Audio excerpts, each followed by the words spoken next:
So in this chapter, we will discuss what is Boolean algebra and digital logic. Okay? So in this chapter, we will forget all about numbers. Okay, in chapter 2, we've seen numbers. We've seen how to deal with binary numbers, converted decimal and binary. Here in this case, a bit will not represent a number. It will represent a logical value, true or false. Okay, this is the idea of Boolean algebra. So we will start by explaining what is Boolean algebra. Okay, then we will explain how we can implement what is called a Boolean expression using logical gates and OR gates. So how to physically implement a logical function, okay, with hardware. And we will see at the end some examples of combinational circuits that are already there. For example, a counter and a multiplexer and so on. Okay, so this to be discussed in this lecture. So now let's start with Boolean algebra. So Boolean algebra, as its name suggests, it's an algebra created by a mathematician called Boole. Okay, so the idea of Boole is to find a mathematical way to represent logic. Okay, logical functions. Okay, to combine two entities. You will find that there is a lot of laws that are common with linear algebra. Okay? But in this case, the first thing you need to know is that if in linear algebra, a variable x can take any real value from minus infinite to plus infinite, in this case, a Boolean variable can only have two values, 0 and 1. So anything you do, if you are adding, multiplicating, as we will see later on, two variables, the result will always be 0 or 1. Okay, it cannot be outside these two values. Okay, so 0 in this case means false, and 1 means true. Okay. So how to represent variables and Boolean operations mathematically using Boolean algebra. So I explained what is a Boolean algebra. So it can take any symbol, x, y, z, like linear algebra. But keep in mind always the values that can be taken by a variable is only 0 or 1, true or false, any value. Now, Boolean expression is a combination of Boolean variables and what is called Boolean operators. And you've already seen what are the Boolean operators. You've already seen what is a AND, what is a OR, okay, what is an exclusive OR, what is a NOT OR, what is a NOT.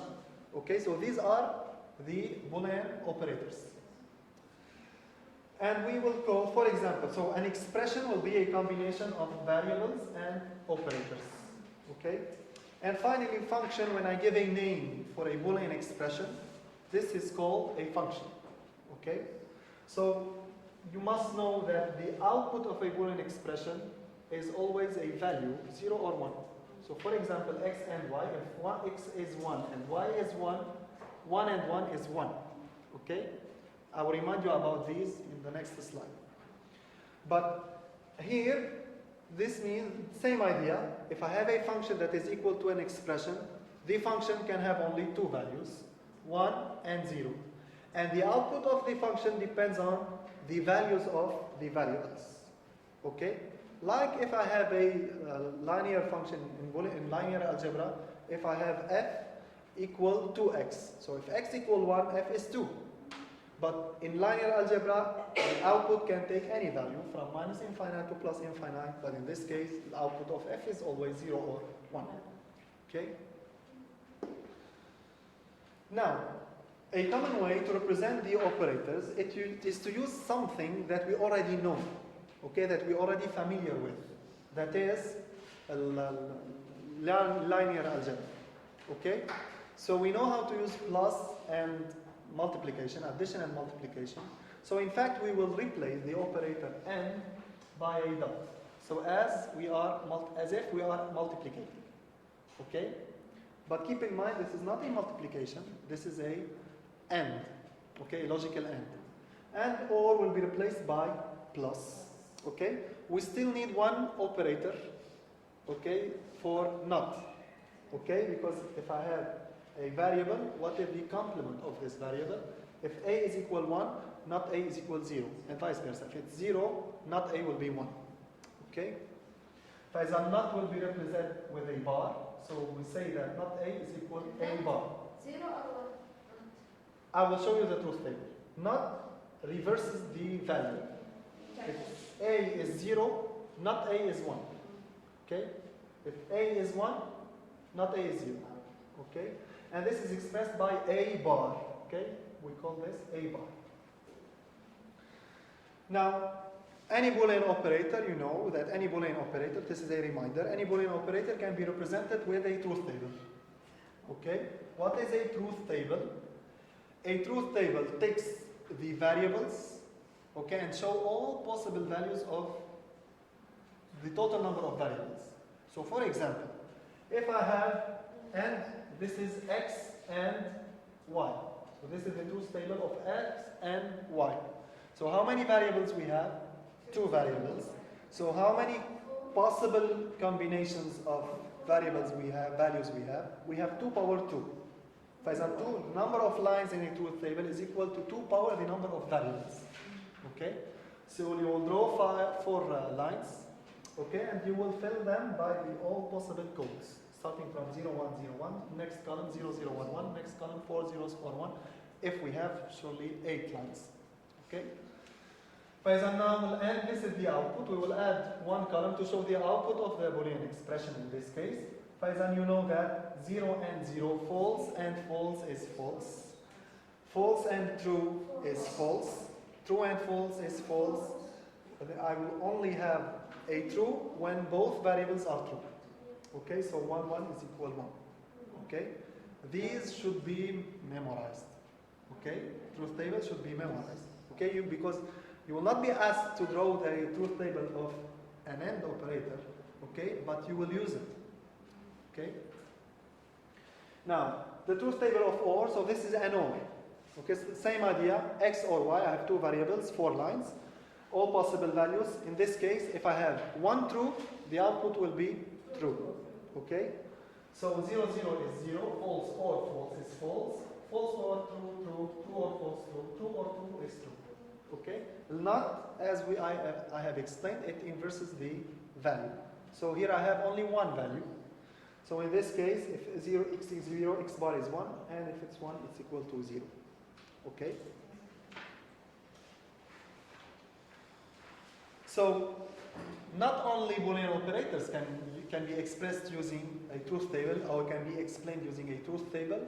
The outputs of any Boolean expression can be expressed using a truth table. Okay? So, if you want to draw the truth table of any expression or of any function, we must represent all possible codes for all variables. So, if I have a function that depends on 3 variables, I will have 2 power 3 lines in the truth table. Now, when filling the intermediate, what we call an intermediate states, we should respect the precedence rules. For example, like linear algebra, you have to treat the parentheses first, then the multiplication division, then the plus minus. Okay? Same idea in Boolean algebra. Most priority should be given to parentheses, then for not operator, then for and, then for. Okay? What does this mean? If I have, for example, if I have to draw the truth table of a given function x plus y bar z, so I don't have parentheses, so next priority goes to not. Okay? So in this case, I must represent y bar as an intermediate state. So here I have 3 variables, x, y, z. So I have 2 power 3 different codes, okay, for x, y, and z. So these are all combinations of input. Okay? For example, first one is y bar. Okay? So if y is 0, it will be replaced by 1, 0, 1, 0. Okay? Then the second priority goes to and. So I have y bar z. For example, here I have y bar z. So I will multiply in Boolean and y bar with z. Okay? So if I have 2 1s will be, the output will be 1. If I have 1, 0, the output will be 0 for y bar z. So I have 1, 1, it's 1. 1, 1, it's 1. And end, yes. Multiplication is an end. And finally, we will give the priority for x plus y bar z. X is already there. X is here. Okay, so no need to really represent it as an intermediate state. Okay, so we'll directly add, so or y bar z to x. So if one of them is 1, the output will be 1. Okay, so I have 1, 1, no 1, no 1, 1, and so on. Okay, so this expression takes this value if x equal 1, y equals 0, and z equals 0. It will be, the output will be 1.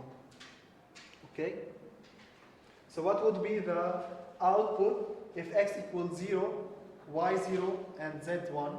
I have 0, 0, 1. 0, 0, 1. The output will be 1. Okay? Yes. Plus is or, yes. And is dot.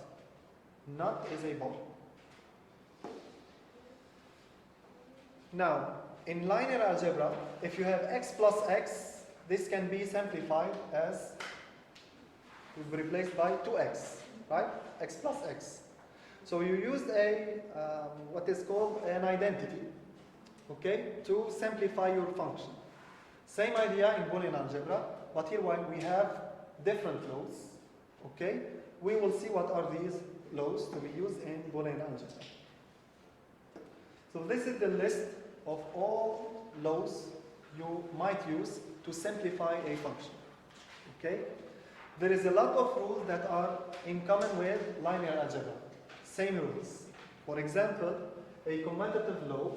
So if I have 2 x and y, so x times y, this is equal to y times x. Okay, this is from linear algebra. Or x plus y equal y plus x. Associative law is the same. Okay, so I'm multiplying 3 numbers, I can switch the variables. Okay, I can put x at the end, for example. Okay, so x, y, z equal x, z, y equal y, x, z, and so on. Okay, this is an associative law. And same idea for the OR form. So in fact, here you can see that we have 2 different representations for the same Boolean identity. One in an AND form, and the second one in an OR form. Okay? And in fact, you can easily move from one to the other, especially the most complicated one. Okay?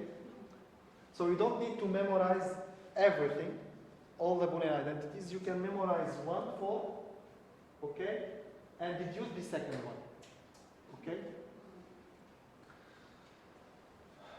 The identity law, this is from linear algebra. 1 times x equal x. Okay, so this is in fact true and anything is this thing. Okay, 1 and anything, 1 and x will be x. Okay, if I have 0 false or anything, the resultant thing is x.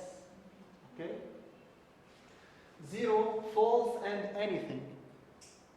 False and anything. If I have 0 with an n, the output will be 0. False and anything is false.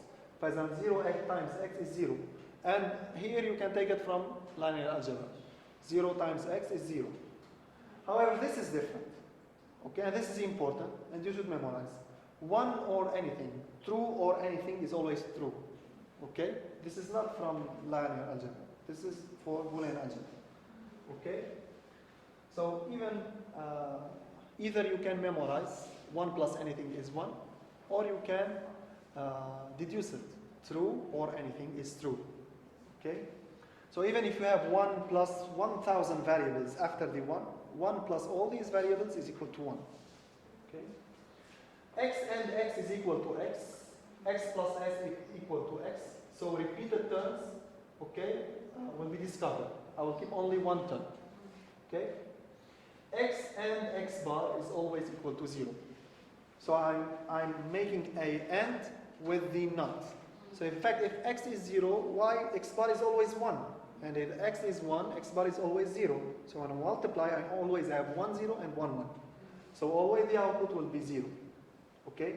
However, if I'm making an OR between x and x bar, so surely one of them is 1. So if x is 0, x bar is surely 1. If x is 1, x bar will be 1. So x plus x bar is always equal 1. Okay? Finally, this is new, so you must memorize also.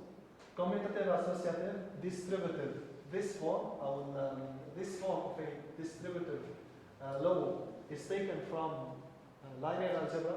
So x times y plus z is equal to xy plus xz. Okay, this is from linear algebra, identical. However, the end form is different, and we don't have this in linear algebra. That is, if I have x plus yz, I will do the same thing if I have x times to a sum. So in fact, the plus, okay, goes to y, then x plus z, and I will multiply the terms. Okay, like the multiplication. كان يعمل multiplication. هون المultiplication دخلت لجوا. هون لا البلس هي اللي حتدخل لجوا والبينما حيكون في دوت. Okay. This is also important. Okay. The absorption law is very important. Okay, no need to memorize this one because you will achieve this one. Okay. So in fact, in this case, we have x plus xy equal x. What does this mean? If you have a term, okay, added to a bigger term that contains this term, so I have x, and this x, I found this x in another term, bigger term, okay, with a y. I will directly remove xy. Other example, if you have, for example, x plus xy z, so I have x and I have x here. Okay, I can directly remove this one. This is called absorption law. More than that, if I have xy bar, for example, and another term containing xy bar, z bar, for example, this term is contained in another term bigger. So I will directly remove this one. Okay, this is called the absorption law, and this is a very important law. Okay, because we will use it, we will surely use it to simplify what is called end of products, sum of products 4. We will see it later on. Another important law is the De Morgan law. Okay, so this is a law created by De Morgan, another mathematician. So it said that if I have xy bar, this is equal to x bar. X is replaced by its complement, x bar. Y is replaced by its complement, y bar. With that, this will be replaced by plus. Okay? And same idea, if I have x plus y, it will be x bar, y bar, and x plus will be replaced by a dot. Okay? This bar will be replaced by 2 bars. Okay? Bar, I know. Like this, you mean, if I have x bar plus y bar, in this case, this will be equal to x bar, right? This one, dot, y bar. And x bar is equal to x. Not x is equal to x. Okay, so this is equal to x times y bar. So in fact, if you have a bar, if I have x bar, it will be replaced by x. Y replaced by y bar. Okay? Sure. You should memorize them. And you can memorize them easily if you solve exercises. If you solve a lot of exercises. Okay? Please, this is not evident. Especially when we achieve this simplification, this is not evident. You must solve exercises at home to practice how to simplify, how to use Boolean identities. And hence you will memorize them easily. Okay? So please do not avoid this error. Okay, De Morgan's law, always remember to switch the operator. Okay, y bar is not equal to x bar and y bar, it's equal to x bar plus y bar. Okay? So these are the laws. Now how we can use the laws to simplify a Boolean function. But before, you should know that any of these laws can be justified using the truth table. So for example, I need to prove that this is equal to this one. So I have two Boolean expressions. So what you will do, you will represent the truth table of each expression. Okay, and compare the output. That is, I have x y bar and x bar y bar. This is the truth table of each one. You will compare the output for all possible inputs. So for the same input, to be equal, we should have the same output if we have the same input. Okay, so in fact the output should be the same for each line. In this case it's equal, so we can say that xy bar and x bar plus y bar are logically equivalent. Okay, so in Boolean algebra these are equal. Okay. So how we can simplify a Boolean expression? I'll directly take an example. So we need to simplify the function xy plus xy. So in this case, we have the same term that is repeated, as if we have x plus x. Okay? So a term that is repeated, I will keep only one term. Okay? This is the idempotent law. Okay? One note, no need to memorize the name of the law, of the laws. You must, but you should know how to use them. Okay? Fine. In this case, you can directly simplify to xy. Another example, I have xyz plus xyz plus xz. First thing you should know that we have a repeated term, xyz and xyz. So idempotent law, it will be removed. I will remove one of them. So xyz plus xyz plus xz is equal to xyz plus xz. Then you should see that I have a term that is in common with this bigger term. So in this case, the absorption law say that I can remove it directly. Okay? Here he made several steps to achieve xz, while in fact in practice you can directly go from this one to this one using the absorption law. This is in fact a justification. Okay? But in exams, midterm, final, no need. If you have a absorption law, you can directly go from this line to this line. Okay? But surely if you have x z y plus xz, or xyz plus xzy, you should know that this is the same term. Okay? Using the associative law. Okay, you can remove directly one. Another simplification, x bar yz plus x bar yz bar plus xz. So here in fact I don't have a repeated term.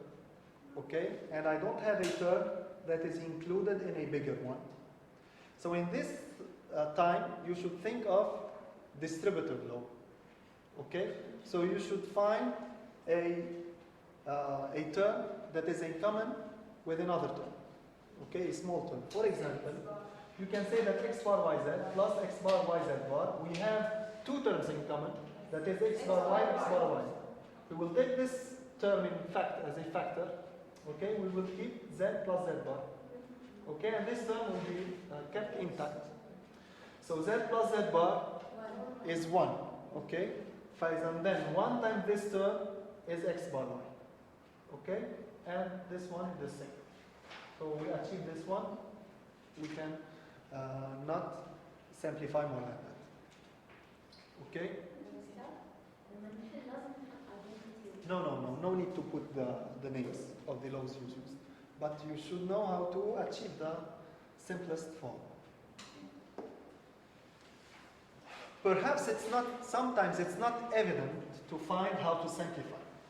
Okay, for example, in this case, we have a function that is equal to xy plus x bar z plus yz. In this case, we don't have a repeated term, we don't have a term that is included in a bigger term, and we don't have any factor in common. Okay? So what to do? In fact, if I take z in common, I have x bar plus y. I cannot simplify. Okay? If I take here y in common, I will have x plus z. I cannot simplify. Now, if you practice a lot at home, you will find a way, you will know how to find a way to simplify this function. For example, in this case, you can see that if I created a term that contains yz and once x bar, so for example, yz, okay, I can add in fact yz x bar. due to absorption law, I can add a bigger term that contains yz. Okay, you can do that. Logically, it's equivalent. Instead of reducing, increasing to, you can say that yz is equal to yz plus yzx, for example. The absorption law. But X is for all, not just for anyone, any term you can add. But you should find which one to expand. You must know which term to expand. This is the idea. In fact, here, what you should see is that if I add x and x bar to this term, for example, yz x bar, I can take z x bar and reduce these two terms. And on the other hand, if I have yzx, I can take xy with this term to reduce it. Here comes this idea, to say that yz is equal to yz times 1. And 1 is equal to x plus x bar. Okay? Any value. Okay? Then develop. So in this case, yzx plus yzx bar, distributive law.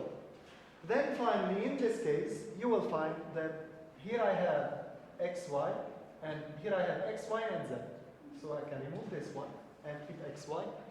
And here I have x bar z and x bar zy, so I can remove this one. So what I will keep is xy plus x bar z. Okay? How, dear doctor, we can find how to make this expansion before reducing? You will know how to do it when you solve exercises. Okay, when you practice. At the fourth line, we remove Here? at yzx. No, yes. This one. Yzx plus yzx bar, then we remove yz. Here? Yes, we have to. No, in fact, we already expanded to reduce other terms. Okay, now if you take x, y, now if you take y, z, and then make the factorization, we go back here, and return to this one. The idea is to simplify. So take this term with another one. Okay, so take this term with xy, and in this case I can remove yz. The idea is to remove yz in fact. Okay? So in fact, you can now take this as a rule. If you have xy plus x bar z, okay? So here I have x and x bar, and the first term I'm multiplying by y, the second term I'm multiplying by z, and the third term is the multiplication of these two. Okay? Think of developing this one, okay, to remove it. Okay, you can deduce that this will be removed. Okay? So when solving exercises, you will see typical examples, and hence you will quickly simplify. Okay? So please do practice at home. So this is another example, but in this case we want to use Boolean identities to simplify a function. Not to simplify, but to prove that a expression is equal to another expression, or is logically equivalent to another expression. So they are asking us to prove that this expression is equal to this expression using Boolean identities. So you can start with this one, expand, okay, multiply, and then make step by step. So here I have x bar plus xy plus yx bar plus y1. This is the first line, distributive law. Then x bar is 0. y is y. Okay, this line. We still have xy plus yx. We will take y as a factor, and we will have y x plus x bar. Okay, and y is impact. So x plus x bar is 1. Then we have y plus times 1, that is y. Y plus y is 1. Okay.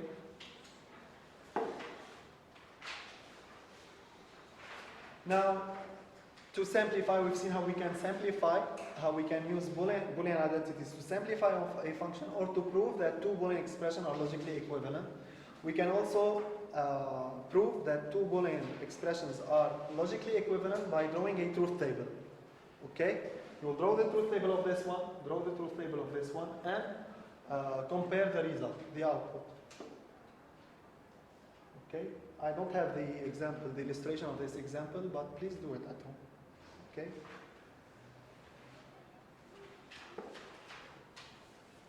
The complements.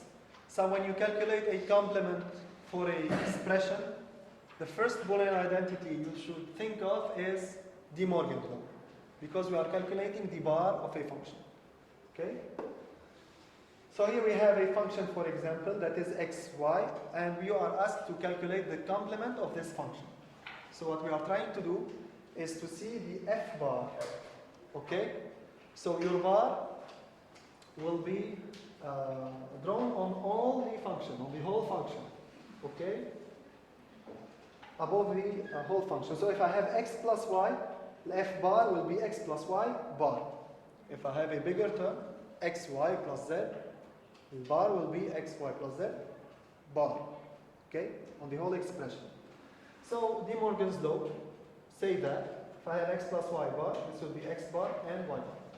Okay, directly. Okay? This is a very simple example. Okay?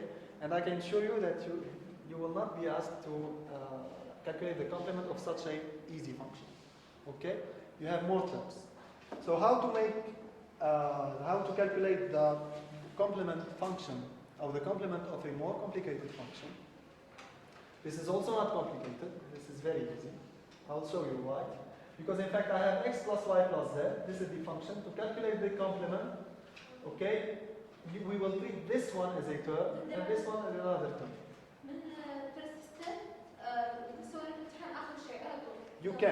You can. But let me just show you the justification. So in fact, De Morgan's law, say we've seen De Morgan's law for only two terms. So we can take this one, we can put parentheses here, okay, and treat it as one term. So De Morgan's law say that the bar of the first term and the bar of the second term. Then apply De Morgan's law on this term. So we will have x bar and y bar. And then multiply it by z bar, so it's x bar, y bar, z bar. Okay? By doing the same technique on x plus y plus z bar, x, y, z bar, we will see that it's equal to x bar plus y bar plus z bar. So in fact, you can easily deduce the complement of a function by replacing each variable by its complement and each operator by the other one. So if you have plus, you will replace it by dot. If you have dot, you will replace it by plus. And you're done. But you should pay attention to the terms. For example, if we have x bar plus yz bar, what we will do, if you want to calculate quickly the complement of the function, we will say that this one will be replaced by x. This will be replaced by dot. Okay? And this one will be replaced by its complement. So the complement of this one is y bar plus z. Okay? So do not say that this is equal to x and y bar plus z bar directly. No, it's equal to x and the whole y bar plus z. Not x and y bar plus then z. Okay? Not directly replace, but keep in mind that here I have a term, I should put parentheses. Okay? حدا ما فاهم؟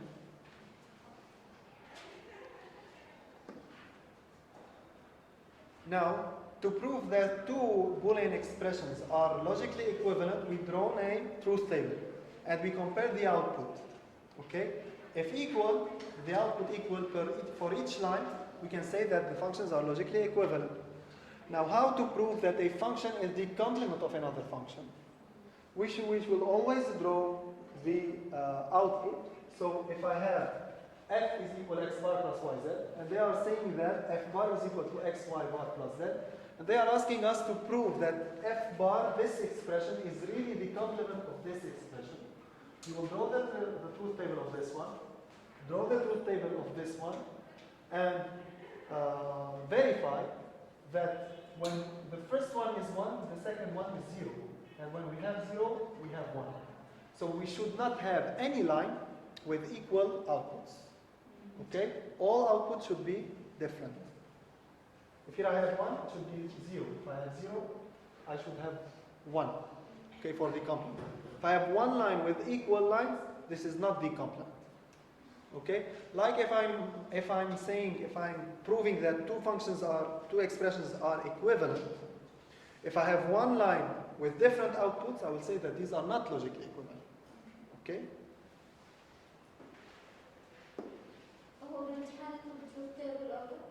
Yes. He will ask you, for example, to prove that f bar is equal, is the complement function of f using Boolean identities or using truth table. Okay? If he didn't specify, you can choose any method. Okay? إذا ما لكم شيء تختاروا الميثود اللي بدكم. The final point we will tackle today is how to represent Boolean functions. So in fact, Boolean functions can have a standard form. So usually to represent a function, it will be represented using a sum of products form or a products of sum form. What is a sum of products form? Example. So this is an example of a function represented with a sum of products. So look at the function. It is a sum of products. Okay? So the terms, each term is a product of variables. Okay? And these terms are added together. But this is called sum of products. Okay? Products of sum, I have terms are sums. Okay, variables that are summed together. And in between each term, we have a multiplication. So this is called products of sum. In T103, you could be asked to prove or to show a function in a sum of products form, but not in a products of sum. Okay? But you should know how to convert, for example, a products of sum to sum of products. So if you see a product of sum, don't be shocked, because you must use a distributive law to convert it to this form. Okay? And then you can process. Yes, use sum of products. But you can be asked, you can be given a function like that and asked to convert it to sum of products. You will use Boolean identities to achieve this one. Okay?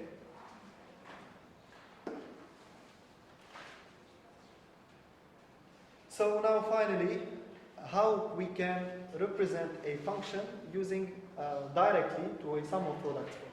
First point is to use a Boolean identities, or second way is to represent the truth table and then deduce the sum of products form. So what does this mean? Directly go to an example.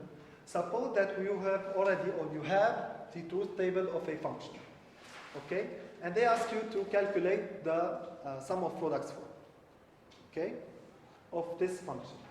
What you will do, and I will explain why later on, is that you will search for each one in the output. So this is given, truth table. You have the truth table, and you are supposed to express f in a sum of products form.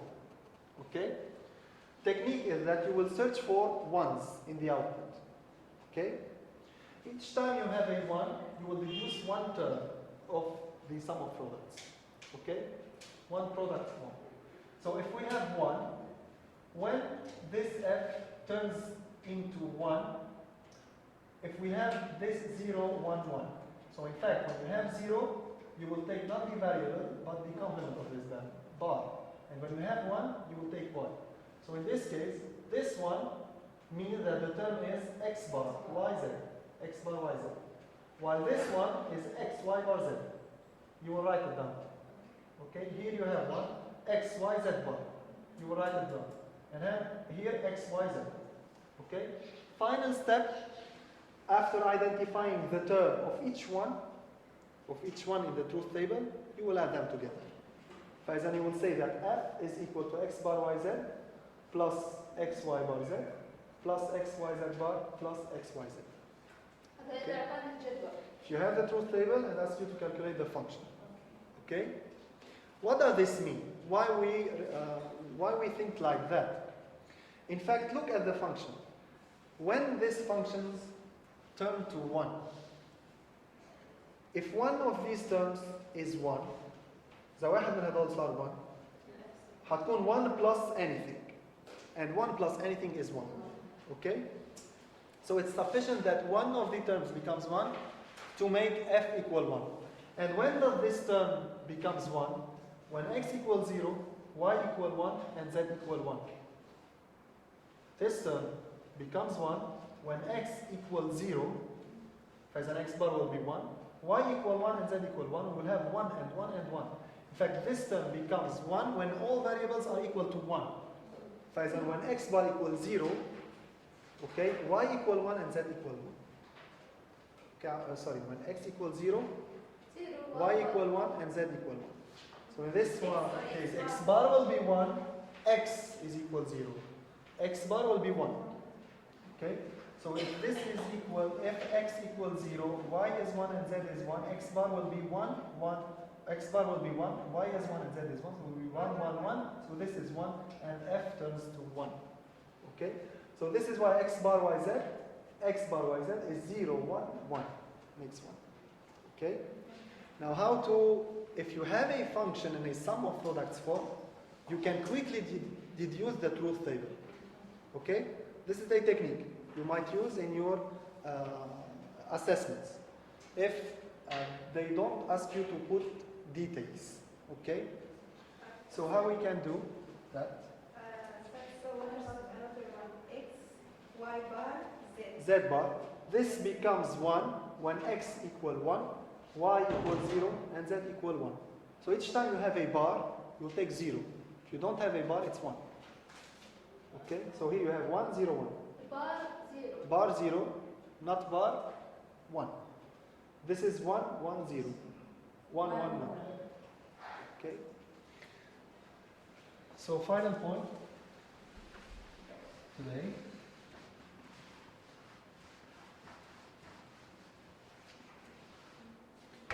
For example, we have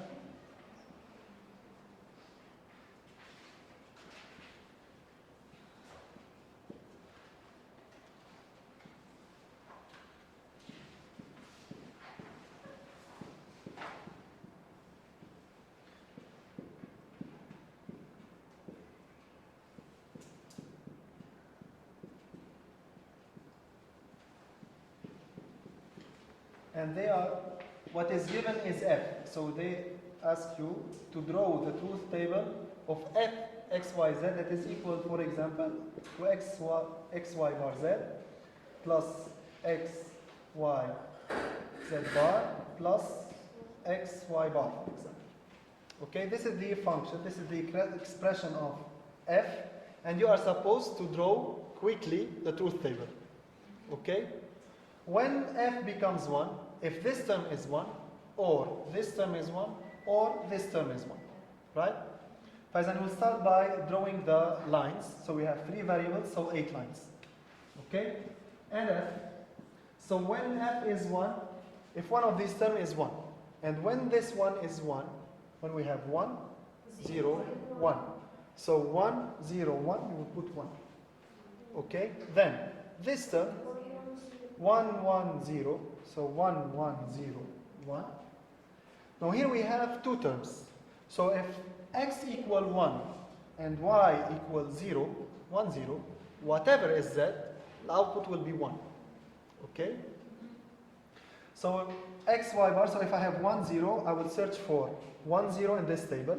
I will see only x, y. So 1, 0, 1. 1, 0, I have already a 1.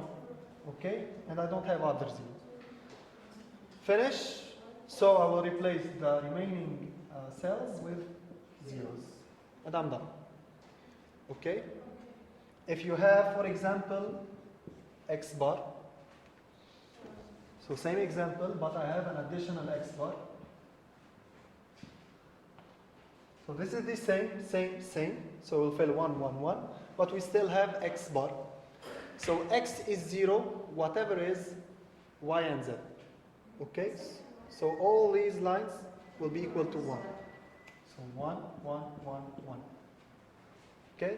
We still have this one. It will be replaced by 0. Okay? So a tricky question. If you have all ones here, if you have all ones, now I'm done with this example. You understand that you understood this example? So I'm done with that. I'm done with that. Okay, and I'm supposing that you obtained a truth table with all ones. What is the expression of f? No, it's always 1. So I'm telling you that you have a linear algebra, a linear function, and the output is always 1. What would be f? X, Y, Z, and It's always 1. Whatever is x, y, and z, it's always 1. Whatever is x, y, z. For all values, no. X bar plus y bar plus z bar.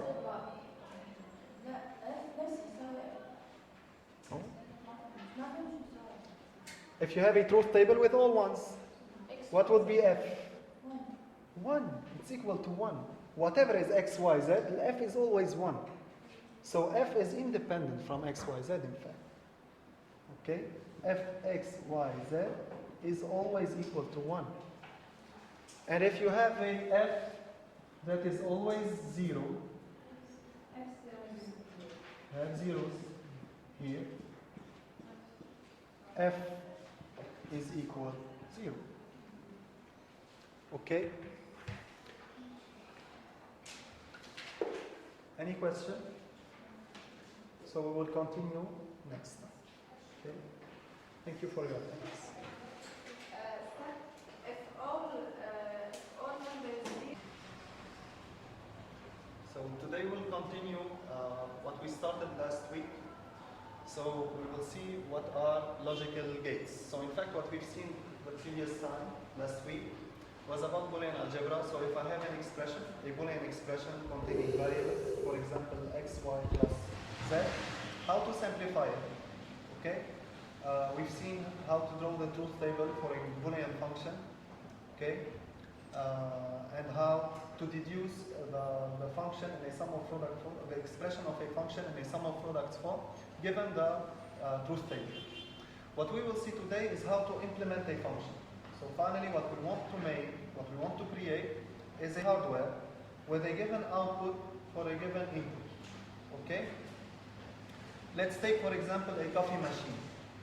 Okay? So a coffee machine, I will make selections, okay, by pressing buttons, and then at the end I will have outputs. For example, lights on the machine, or I will have my coffee or not.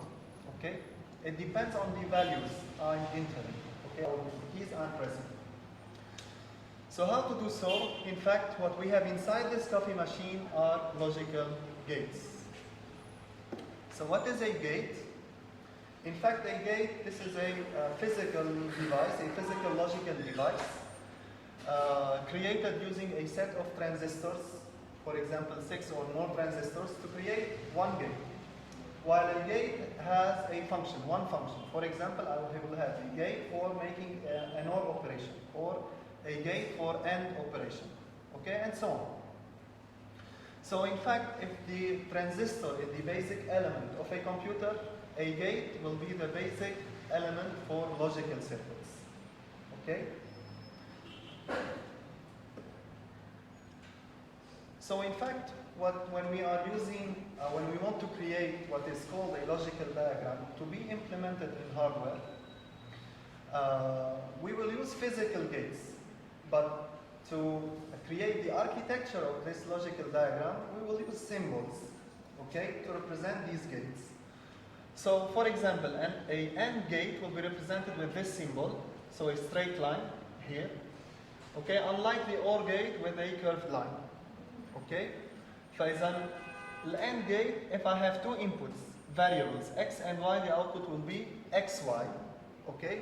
That is, if I have 0, 0, the output will be 0. The output will be 1 when x and y are equal 1. Okay, so keep in mind, a variable can be a binary value. Okay, not always a variable x. It could be 0 and 1. The output will be 0. Okay? So this is OR gate, so the output will be 1 if one of the inputs is equal to 1. Yeah, it will be 1. It will be 0 if x and y are equal 0.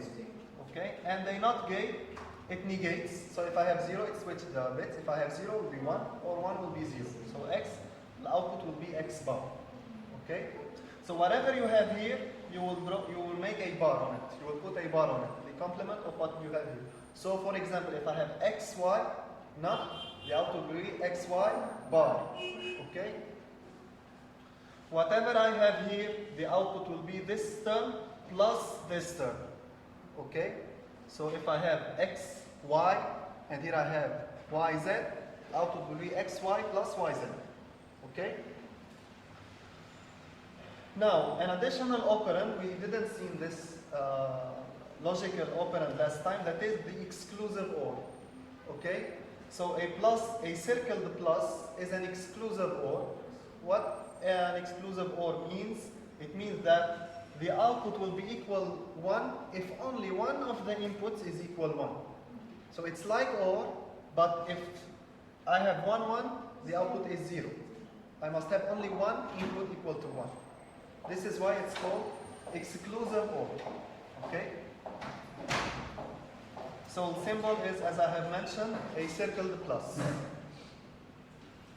Any questions till now?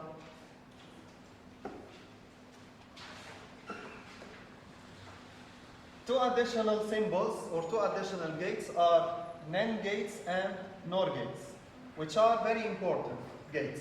NAND and NOR. Why? Because they are called universal gate, as I will explain later on. For example, a NAND gate, this is a NOT AND. So it has the same symbol for AND, but with a circle at the end.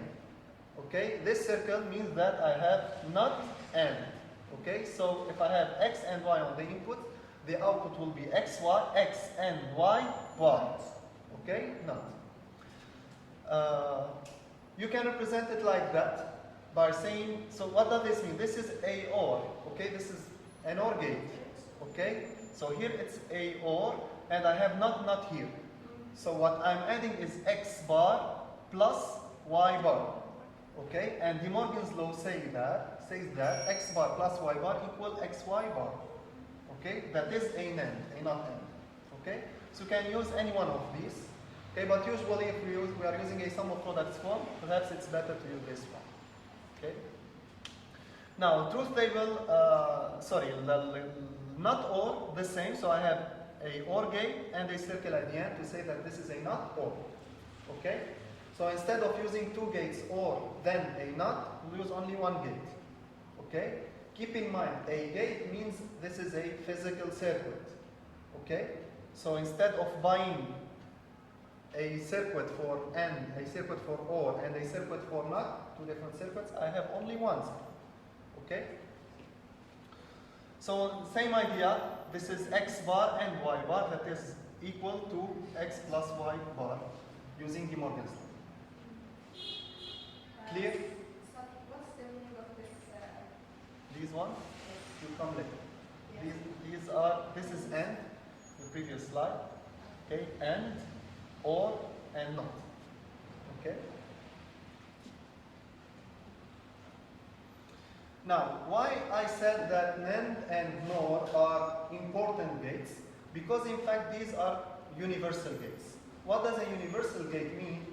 It means that with this gate I can create any kind of logical operation. Any kind.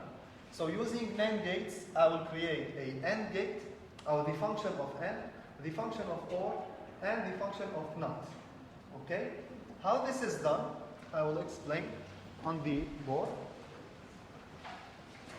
Faisal, in fact, you know that a NAND always has, we've seen that a NAND always has two inputs. Okay? While I need to create a NOT. What does this mean? So I want to create a circuit where I have one input that is X, and I want to create the output X bar. But what I have inside are only NAND gates. Okay, so I want to use NAND gates to create a NOT. Okay? So how to do so? Knowing that a NAND gate has two inputs. What I will do, I will connect these inputs. Okay? And connect them to the input X. Okay? What does this mean? Here I have, since these are connected together, so here I have X and here I have X. Right? Same values, same electrical value. So the output will be X and X bar. So this is X, X bar that is equal to x bar, since x and x is equal to x. Okay? So using a NAND gate, I created a NOT. Okay? Now how to do the same thing to create a NAND? A AND, sorry. So same idea, but in this case, I have two inputs, x, y, and I want to create xy. Okay? Knowing that a NOT AND, okay, is a NOT AND. So if I use a NAND, then I negate it, I will produce a AND. Okay? So what I will do, I will use a NAND gate to calculate what will be the output here.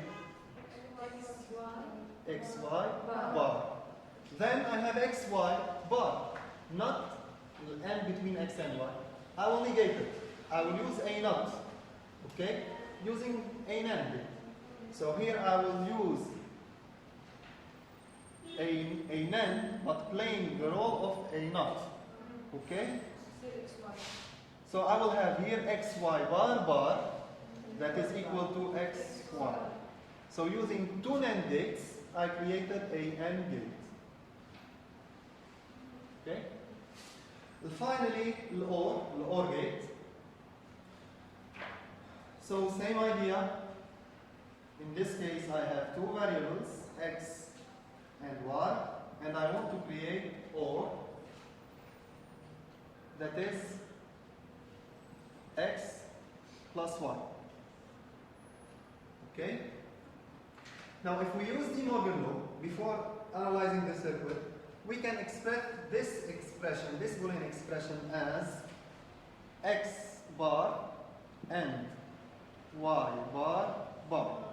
De Morgan's law. So in fact, this is equal to x bar, that is x, plus y bar, that is y. Okay? So what is that? In fact, I have a term and another term not. So this term NANDed with this term. Okay? So here, this dot with this bar is a NAND. So I will firstly create x bar, then y bar, and make a NAND between them. Okay? So I will take this x, use a NAND, but playing the role of a NOT, to create x bar. Same thing for y bar. And finally, I need a NAND between them. I will combine them using NAND. So here I will have x bar and y bar, okay, that is equal to x plus y using the multiply. Okay?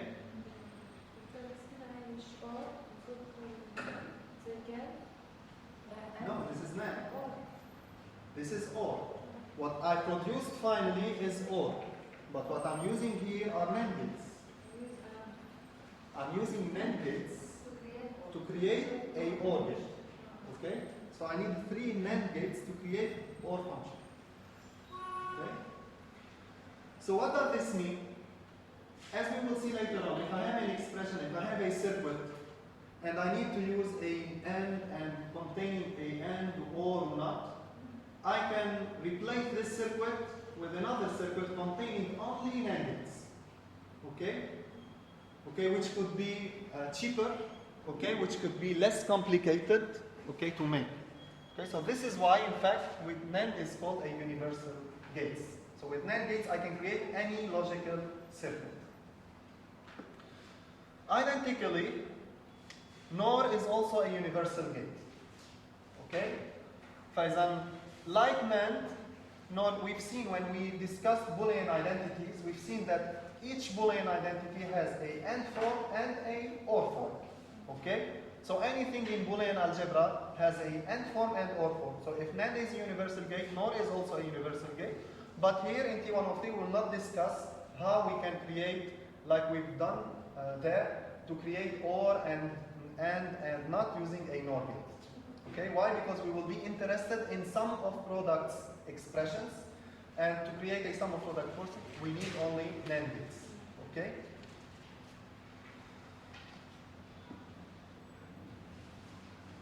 two additional points talking about gates. In fact, a gate could have more than two inputs. Okay, so for example, this is the symbol gives us the nature of the logical operation. So this is OR, and what I'm ORing, what I'm adding logically, x and y and z. So x plus y plus z. And here I have a and, so I'm calculating x, y bar, z bar. Between them I have a multiplication. And also sometimes gates could have two outputs. So usually Q is to represent the real output, that is here I have a n, so it's x, Q, the output will be x and y, okay? And the Q bar is x and y bar, okay? Q bar is the complement of the output. So always, if Q is 1, Q bar is 0. Q is 0, Q bar is 1, okay? Any question? So now how we can use these gates to create digital components and to create logical diagrams for a Boolean expression. So in fact, how we can relate Boolean algebra to digital logic.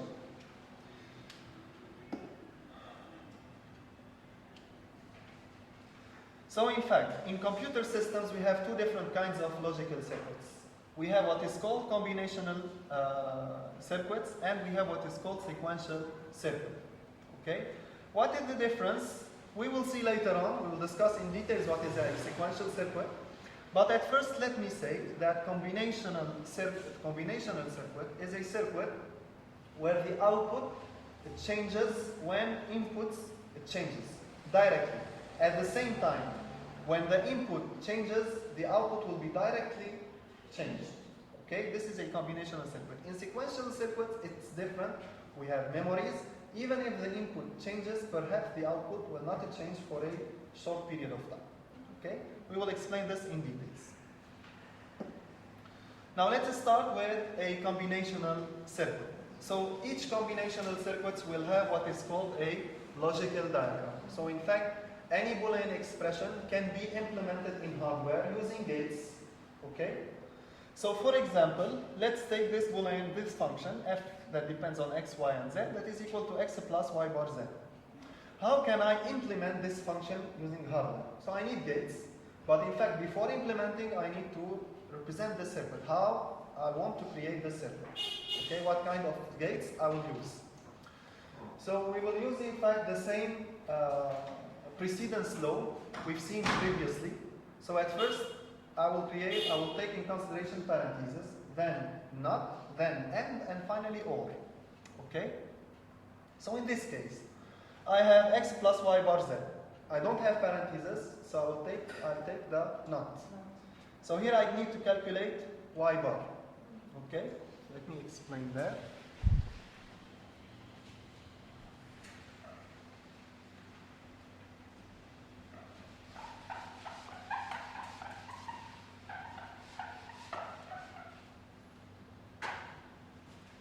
So my function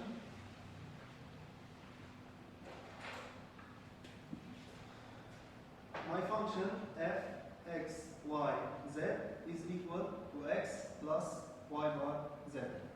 So what are the input lines? I have three inputs. So I'll start with saying I have x, y, z. These are the inputs lines. Okay, these are physical wires in fact. Now, at first I need to calculate y bar. How can I create y bar from a y? Using a not gate. So I will use a not. The output here will be y bar. Now, second I don't have not anymore. So I need to calculate and. So I need y bar and z. So I'll take z and y bar I have it here. Okay, so I will end them together. So this is the symbol of a n. And finally, here the output will be y bar z. Okay, y bar and what I have here, that is z. Okay, you can write z here if you want. Finally, I have x plus this term. This term is here, and x is here, so I will use a OR gate. And this is f equal x plus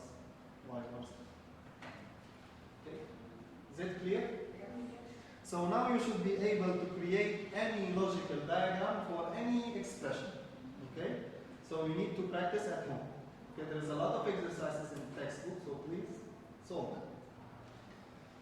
Now, one additional note. Okay, we've seen that we can create any circuit using NAND gates. Okay? So how can I convert this logical diagram into another one that contains only NAND gates? So we've seen that any gate can be represented with NAND gates. Okay? So all that we need to do, I will replace each gate with its correspondent equivalent circuit using NANDs. Okay? So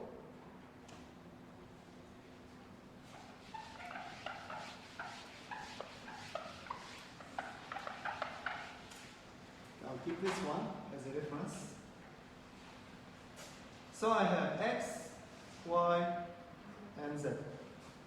So at first I have NOT. How we created a NOT using NAND? Okay, I will replace it with this symbol. Okay, right? We've seen that before. So here I will have Y bar. Then I need a AND. How we created AND? We made a NAND, then a NOT for NAND. So instead this circuit, you will replace it with two NANDs, as we've seen previously. Okay? So this will be replaced by, this is why I want to make a AND between this variable and this variable. So these are my variables. I will negate the first one, negate the second, sorry, this is OR. I will make an AND between them. Okay, and then a NOT. So this is the AND. Okay, so the output here will be Y bar and Z. And I need OR. So to create a OR, I need to calculate NAND of the first one, not of the first variable, not of the second one. I make an AND between them. Okay, I will continue here. So not of the first one.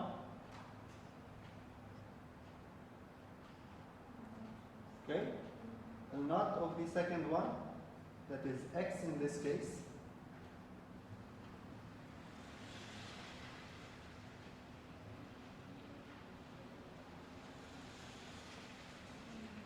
Okay, this is not a perfect logical diagram. You must continue, but since the board is ended, so I make it like that. So here we will have, in fact, this one and this one and this one replaces OR. Okay, so I made X plus Y bar Z. Is it clear? So all that you need to do is replace the gate with its equivalent with NAND gates. Okay? Down here, you can make simplifications. So here, for example, we have NAND and then NAND. So what I have here is equal to what I have here.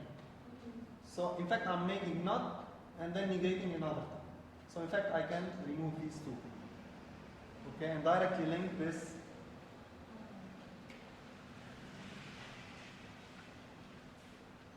So in fact, what we are calculating here, I have this variable, I'm negating it. Okay, then I'm renegating it.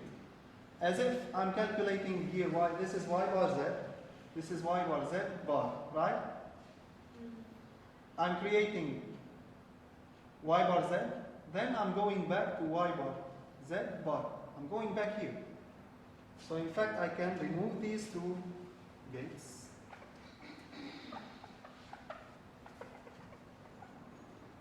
And directly connect these two lines. So if in fact all that you need to do is if you have two NOTs, then a NAND, you will remove them and directly connect. Make a direct connection. Okay?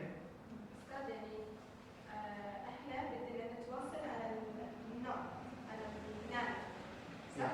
But we use not. No. In fact, we have gates. We are replacing the gates with the NAND equivalents. يعني أول شيء عملنا شلنا هيدي النوت حطينا مكانها NAND. equivalent لقلب NAND. يعني هيدي بتعمل NOT. Okay? Then we replace the AND with its equivalent using NANDs اللي هن 2 gates. Okay? مثل ما شرحت من شوي. والOR كمان عملت لها replacement with 3 NANDs. To create a OR. لأعمل OR I need 3 NANDs. To create a AND I need 2. To create a NOT I need 1. As I discussed previously. Now finally when we make the replacement, perhaps we will find some repetitions. I have NOT then NOT. I don't need to make 2 NANDs. And in this case I will remove them. Okay? So step 1, replace. Okay?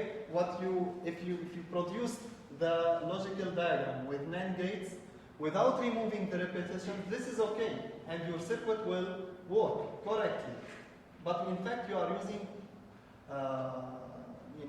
more than the smallest number of needle gates.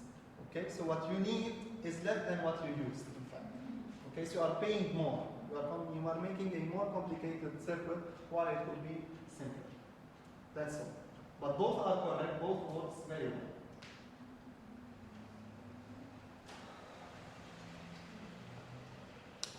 It's clear?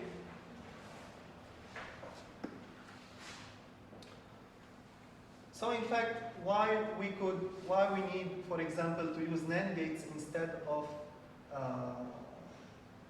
NOT and OR gates. If you look back to the previous logical diagram, the first one I used 3 different gates. Okay, we go back here.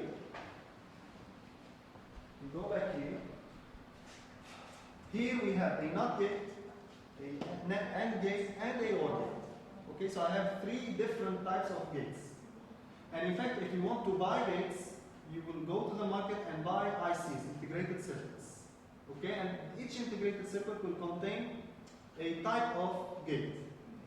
Okay, so I will buy an integrated circuit containing, for example, 10 NOT gates. Another integrated circuit containing AND gates, and another one containing OR gates. So here I need, for example, to buy 3 different ICs, integrated circuits. Okay? While here I can buy 1 integrated circuit containing 4 NAND gates, and it's enough. Okay? So to implement my logical diagram, it's cheaper. Okay? I paid less. So in fact, when we want to buy gates, we will buy an IC with different pins, and inside we have gates. So this is an example of ICs. What kind of gates we have inside? What kind of gates we have? What is the type of? This is a NAND, not AND. Okay, this is a not AND and not. So not AND. All are not ANDs. And how many we have? We have 4 NANDs. Okay.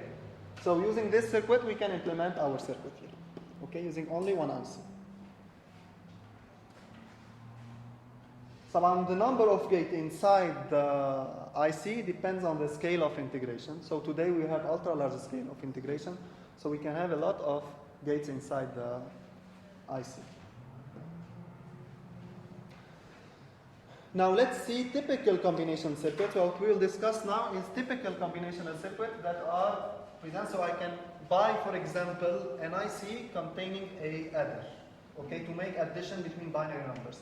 I can buy an IC to decode, and I can buy an IC to make the multiplexing, so a multiplexer. So what is the combinational circuits of each one of these examples? We will explain. So let's start with an adder. We will discuss the half adder, full adder, and triple carry adder. So I remind you that a combinational circuit, the output of a combinational circuit is a function of its inputs at any given moment. At the moment, the time where the input changes, the output will change. Okay? So let's start with a half adder. Okay, so what is the idea of a half adder? I have only 2 bits. Okay, so 2 input bits, and I want to add them. Okay, so if we add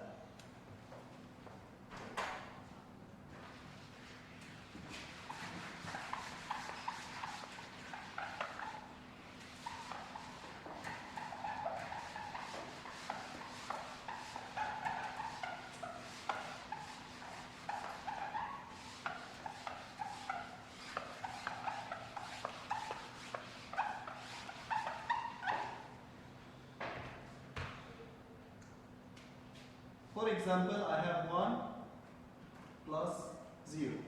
So I have 2 bits and I'm adding them. So 1 plus 0 is equal to 1 and I have 0 carry. Okay? If I'm adding 1 plus 1, 0 and carry 1. So what would be how many input lines I have for a half adder? Input. 2, y2. The inputs. How many bits I'm adding? These are the inputs. How many bits I'm adding? How many input lines I have? How many bits I'm adding? I'm adding 2. Okay, so I have 2 inputs in this case. How many outputs I have? That is, this is the sum. And what about the carry? This is also an output. Okay, so if I'm adding 1 and 1, the result will not be 0. It's 0, 1 in fact. Okay, in binary. So in fact, a half adder has 2 inputs and 2 outputs. One of the outputs is the sum, and the other one is the carry. Okay? So if we want to draw the truth table of a half adder, so we will have 0 plus 0, 0 carry 0. Okay, 0 plus 1, sum is 1, carry 0. 1 plus 0, 1 carry 0, and 1 plus 1, 0 carry 1. Okay? Now keep in mind, we have 2 outputs. For each output, I need to find the Boolean expression and then the logical diagram. Because I have 2 outputs. Okay, I need to calculate 2 outputs.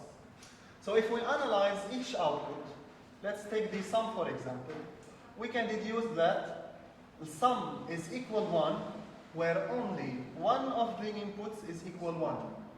Does it remind you of anything? Exclusive OR. So in fact, this is the truth table of an exclusive OR.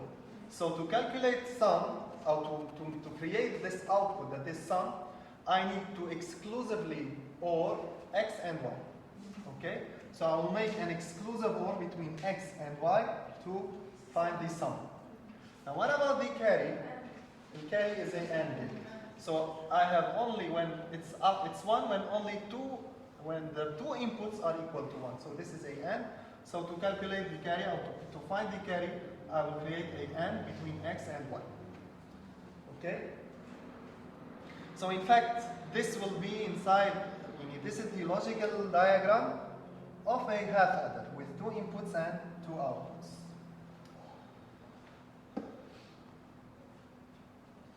Now when we are adding, in fact, if you want to add, we will not add only 2 bits.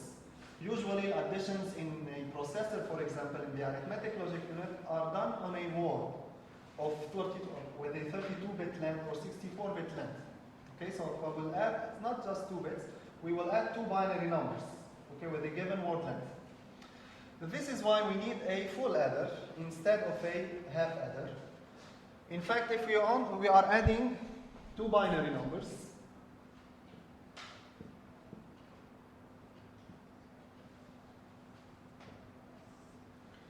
okay, let's take this column, 0 plus 1, 1, carry 0, 1 plus 1, 0, carry 1, and this is 0, carry 1.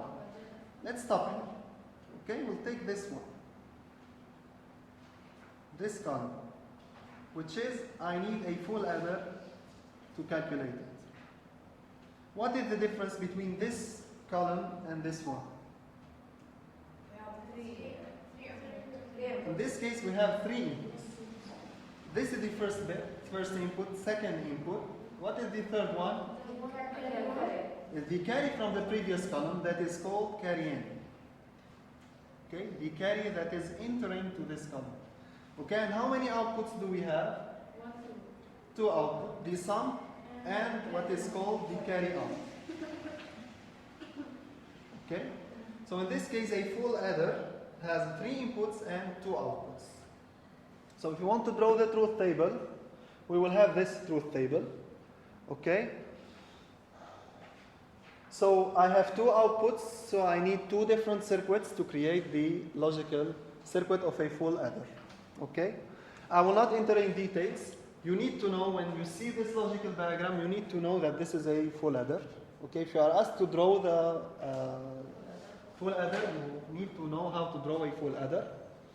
Okay, you can see that in fact it's a combination of two half adders. Okay, what we've seen previously is an exclusive OR and a AND. And here I have an exclusive OR and a AND. Okay, so what is new? The output is exclusively OR with carry in. Okay, so X exclusive OR with Y, this is the first sum. Then I will do the same thing what with the carry in, okay, to produce the final sum. And the carry out, I will take the carry from each half adder and make an OR between them. Okay? So this is an easier way to memorize. So keep in mind that this is two different half adders. So if you know the half adder, you will easily memorize this one. Okay? Any question? So finally, in fact, going back here, we are not adding only one column, we have several columns. Okay? So in fact, we don't need just one half adder, we need many. We don't need just one full adder, we need many full adders. We need a full adder for each column. So if I have 32 columns, I need 32 full adder. Okay? And the carry out of a column will be the carry in of the next column. Okay? So this is the full adder of the least significant bit. So we'll carry by default, C0 is 0. Okay, I don't have a carry in. So it adds two numbers and I have surely two outputs. I have here one output, okay, that is the bit, the output bit, the sum, and I have a carry. But in this case, the carry out of this column will be the carry in of the second one, and so on. This is called ripple carry adder. Okay? To calculate the output of one column, I need to weigh the output of the previous one. Okay, so it takes time. In fact, we have several kinds of adders. Okay, for example, carry look ahead adder, carry selected adder that are faster, okay, than a ripple carry adder, but are more complicated to understand. So this is why we take the example ripple carry, and you need to know the names of other adders. Okay, available in the market. Is that clear? Now the second combinational circuits is the decoder. Okay, so what is the job of a decoder? So in fact, as its name suggests, it's a circuit that decodes the input and make an output, calculate an output. A decoder with n inputs will always have 2 power n output. Okay, so if I have 2 inputs, I have 4 outputs, 4 output lines. 3 inputs, 8 output lines. Okay, how it works? The decoder decodes what is the value we have here on the input, what is the binary value on the input, okay, and outputs only one on only one output pin. Okay, one output line. Okay, and all remaining lines will be 0. Okay, let me show you an example. So this is an example of a 2 to 4 decoder. Okay, by default, this is the most significant bit and least significant bit. We'll explain why I'm saying that. And we have outputs with numbers. So for example, we have 0, 0 on the input. Okay? 0, 0 in binary. 0, 0 in binary is equivalent to 0 in decimal. Okay? So 1, I will have 1 on the output pin number 0. Okay? And all others will be 0. If I have 0, 1, so this is the MSB. Okay, the highest one is the MSB, and lowest one is the least significant. If he didn't mention, if they don't mention which one of these are the MSB and LSB. Usually they will say this is MSB and LSB. Okay? To know how you should read the input binary number. So this is the 0, 1. So in decimal it's equivalent to 1. So on pin, output pin number 1, I will have 1 and all others will be 0. if I have 1 0 in this case, so I have 1 0 that is equivalent to 2 in decimal, so I will have 1 on pin number 2 and all other zeros, and so on. If I have 1 1, I will have 1 on pin number 3 because 1 1 in binary is equivalent to 3. Okay? Another example. So here I have 3 inputs, so how many outputs I will have? 2 to the power 3, so 8 outputs. If I have, for example, 1 0 1, what will be the, where I will have the 1? 1 0 1 in binary is equivalent to 5 in decimal. So I will have 1 here and zeros on other outputs. Question? If I have 1 1 1,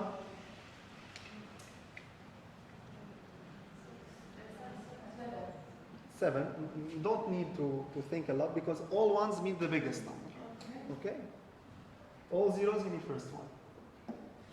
In between, you need to think. Okay? So why do we use a decoder? In fact, a decoder is well used in computer systems, especially for chip selection. Okay? Well, this is just an example to show you how a decoder can be used to select chips. In fact, you know that inside your computer you don't have just one single memory chip, you have several chips in the computer system. So where to write your data? If the CPU wants to store a data inside the memory, okay, it sends its address. This will be discussed in details in in the next lecture. Okay? But just to show you that usually the address is divided into two parts, into two major parts. One part corresponds to the address of the chip, and the other part is the address of the location inside the chip, okay, inside which I want to store. Okay, so this part will be decoded, okay, and I will have only one in one. I will have one on only one output that will select the memory inside which I will write my data inside this location. Okay, at this location. Okay. So just you need to know from this slide is that a decoder can be used for chip selection. Okay? For instance, selecting memories. The final combinational circuit is the multiplexer. Okay, so unlike the decoder, a multiplexer will always has only one output. Okay? The job of a multiplexer is to connect one input line to the output. Okay, so you can think of a multiplexer, it's like a switch. Okay, so a switch that connects I0 to the output, or I1, I2, or I3. I for input. Okay, now what changes the position of this switch? What is called control lines or selection variables. Okay, usually represented with S0 and S1. And this is the logical diagram of a multiplexer. Okay, so again, you need to know, if you've seen this diagram, you need to know that this is a multiplexer. So how it works, if we have a 4 to 1 multiplexer, so if we have 4 inputs, how many selection variables do we need? And finally, we have 4 states. To select one of the 4 states, I need 2 bits. Okay, 2 power 2 is equal to 4. So you must have always number of select 2 to the power of the number of selection bits is equal to the number of inputs. Okay? So 2 power 2 in this case is equal to 4. In this case, I have 3 inputs. 2 power 3 is equal to 8. Okay? So how it works? So for example, I have S0, S1, 0, 0. So always on the right, I have the LSB. And here I have the MSB. So I0 will be connected to the output. Okay, if I have 0, 1, the I1 will be connected because there's 0, 1, 2, 3. Okay, so the I1 will be directed to the output. And so on. So 1, 0, I2 and 1, 1, I3. Okay? Now keep in mind, these are variables. Physically, we don't have variables. What we have is 1 or 0. Okay, so perhaps they can give you a multiplexer with bits, okay, 0 or 1, and you need to know what is the output. Okay? So if I have 1, 1 here and I have 0, 0, 0, 1, you need to know that when I have 1, 1, I3 is connected to the output. So this one will be transferred to the output. Okay? So here I will have 1. Okay? I will explain. So if I have a multiplexer,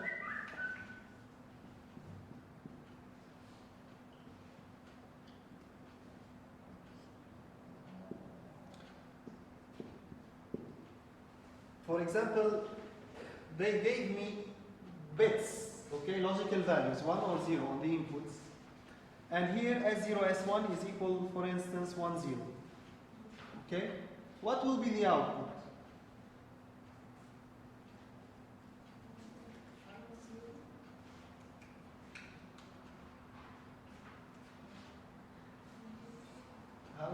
How do we think?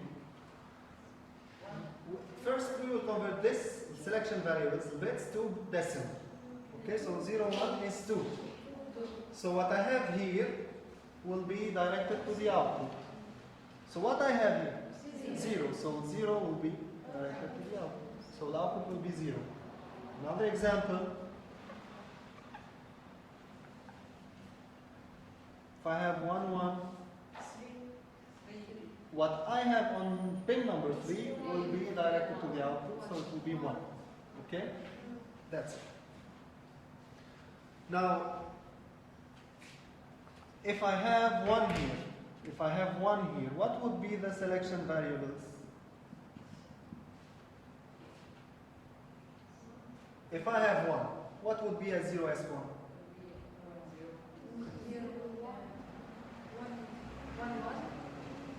1, 1, 1, 1, or 0, maybe 3 or 0 or 1 in fact. So it would be 1, 1, 0, 0 or 0, 1. Okay? So another example, 8 to 1. If I have 1, 0, 0, what will be the output? Which one? This is 1, 2, 4. So this is 4. So I4 will be directed to the output. Okay? So this is all about all what you need to know about combinational circuits. Okay, now we will move to sequential circuits. Okay? So in fact, as we've said, a combinational circuit is memoryless.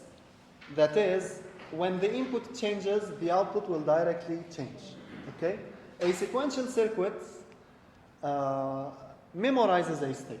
Okay? It has the ability to memorize states.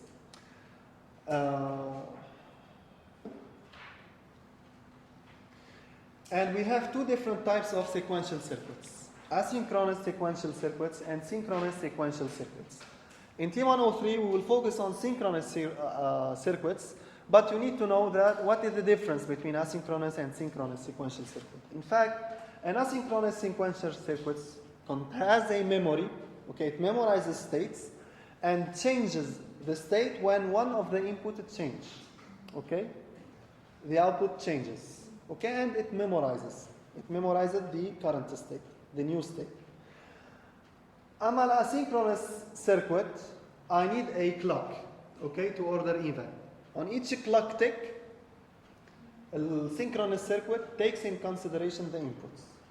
Each clock tick, asynchronous circuits take the input in consideration. I will explain, okay? So, what is a clock, in fact? Since we are discussing synchronous circuits that are based on clocks, what is a clock? A clock is an electrical signal like that. Okay? It has edges, rising edges, okay, rising edges from down to up, and falling edges from up to down. Okay? These are falling edges. It has levels, high levels or low levels. And you can see that this is a periodical signal, so I have the same shape that is repeating in time. Okay? So during each cycle, on each cycle, the sequential circuit takes in consideration the input. Okay? In each cycle. Now, at this moment or at this moment the sequential circuit will take in consideration the input, this is defined by the type of the sequential circuits. A sequential circuit can be edge triggered or level triggered. Okay? So it triggers on levels. Out triggers on edges. Okay? So edge triggered could be rising edge triggered or falling edge triggered. So if it's rising edge triggered, a sequential circuit takes in consideration the inputs at this moment. Okay? When I have a rising edge. Or a falling edge triggered, so at this moment it takes the input. At this moment it takes the input. Okay? In consideration. Or level triggered, I have high level triggered or low level triggered.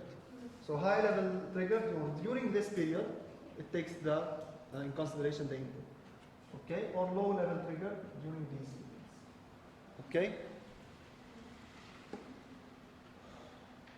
Now, we've seen in combinational circuits the basic element, that is, what is the basic element in a combinational circuit? To create logical diagrams. What would we use in combinational circuits? Basic element, the gate. Okay, we used gates. So gates is the basic element in combinational circuit. Now in sequential circuit, the basic element is a flip-flop. Okay? So in fact, a flip-flop is a memory unit, let's say. It memorizes states, but it's created using gates. So what we have inside a flip-flop are gates, as we will discuss later on. Okay? So flip-flops are used to remember previous inputs in sequential circuits. So how these flip-flops or how sequential circuits memorizes? The idea is based on what is called feedback. Okay, let's take this simple example. Okay, I have an input. Okay, I will use two nuts. So if here I have a Q, for example, here we will have Q bar, and then we will go back to Q.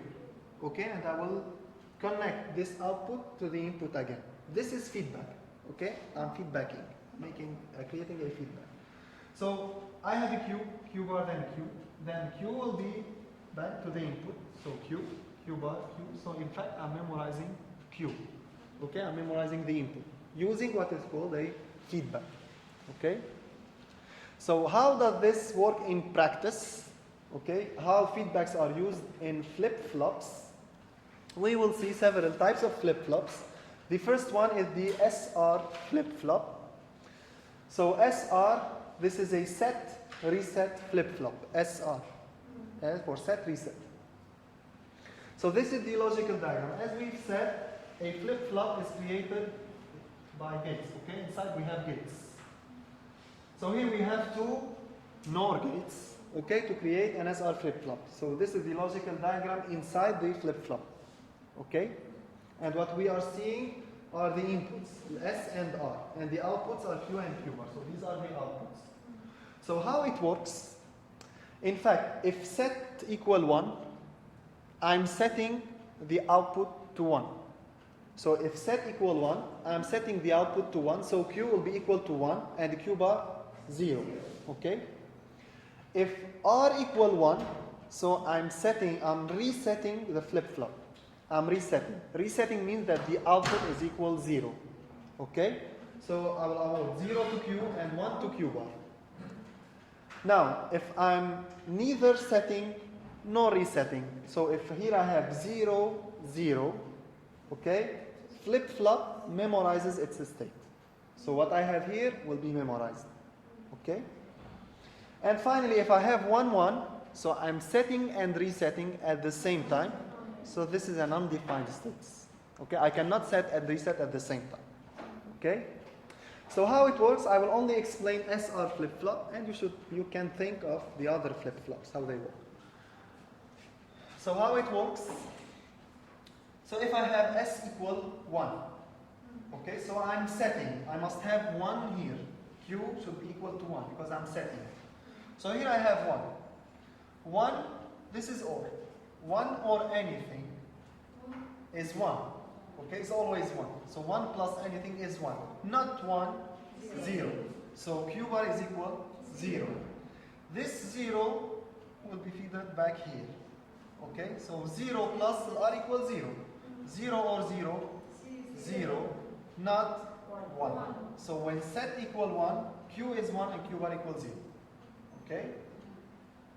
Now if r equal 1 and s equal 0, so I'm resetting. So here I have 1.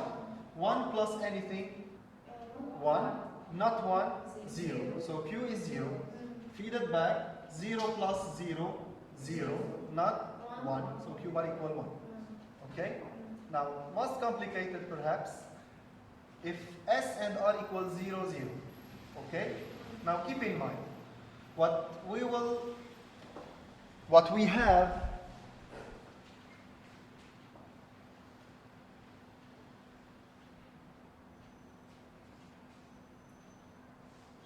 are two.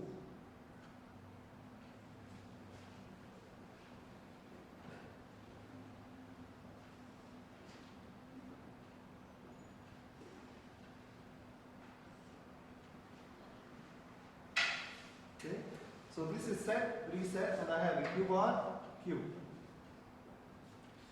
I will add time parameter. Okay, t is this moment. Okay, and t plus 1 is the output. If I will say, I will move from q of t when the clock ticks.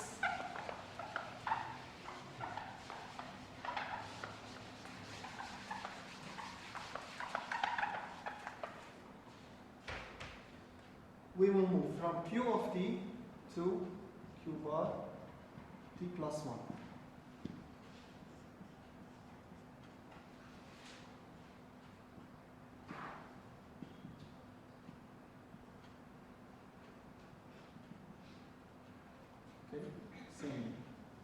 So after a clock tick, I move from time t to t plus 1. So what is the new output with respect to the previous output? Okay? So in fact, s equal 0 and r equal 0. At this moment, okay, before I have the next clock tick, what I have here is q bar of t. And what I have here is q of t. Okay? Now, when the clock ticks, so at time t plus 1, flip-flop will take in consideration the inputs. Okay? So I will have 0 plus q of t. No. 0 or q of t is q of t. 0 plus x is equal to x. So 0 plus q of t is q of t, not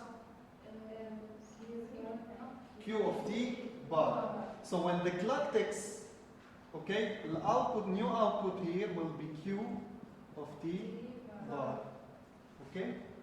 So the new output is equal to the previous one. Okay? Now same here.